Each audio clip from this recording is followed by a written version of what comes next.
চাঁপাইনবাবগঞ্জে মহানন্দা নদীতে rubber dam প্রকল্পের কাজ শেষ হলেও ক্ষতিপূরণের টাকা পাননি অধিগ্রহণ করা ভূমির মালিকেরা।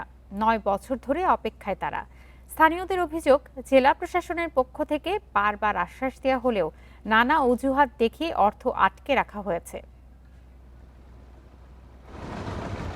মহানন্দা নদীর উপর দেশের সবচেয়ে বড় রাবার ড্যাম নির্মাণ শুরু হয় ২০২১ সালে। ২৭০ কোটি টাকায় ৩৯৩ মিটার দীর্ঘ এই বাঁধের কাজ শেষ হয়েছে গেল জুনে। তবে ৯ বছরেও ক্ষতিপূরণ পাননি এই প্রকল্পের জন্য অধিগ্রহণ করা ভূমির মালিকেরা। জমি সংক্রান্ত জটিলতা ও দীর্ঘসূত্রতার অজুহাত দেখিয়ে জেলা প্রশাসন অর্থ আটকে রেখেছে বলে অভিযোগ তাদের।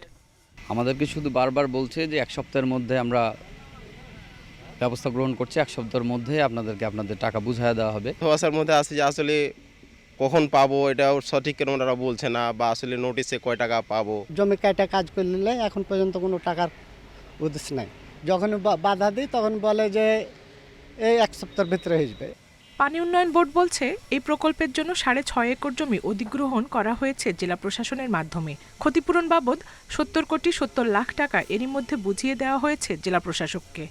সম্পূর্ণ টাকা আমরা জেলা প্রশাসক মহোদয়কে হস্তান্তর করেছি।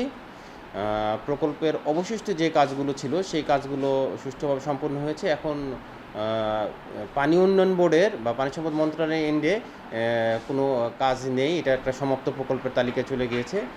জেলা প্রশাসন বলছে ভূমি অধিগ্রহণের চূড়ান্ত প্রতিবেদন হয়ে গেলে টাকা পাবেন মালিকেরা। তবে এ নিয়ে জেলা প্রশাসক ও অধিগ্রহণ কর্মকর্তার কেউই ক্যামেরার সামনে কথা বলতে রাজি হননি।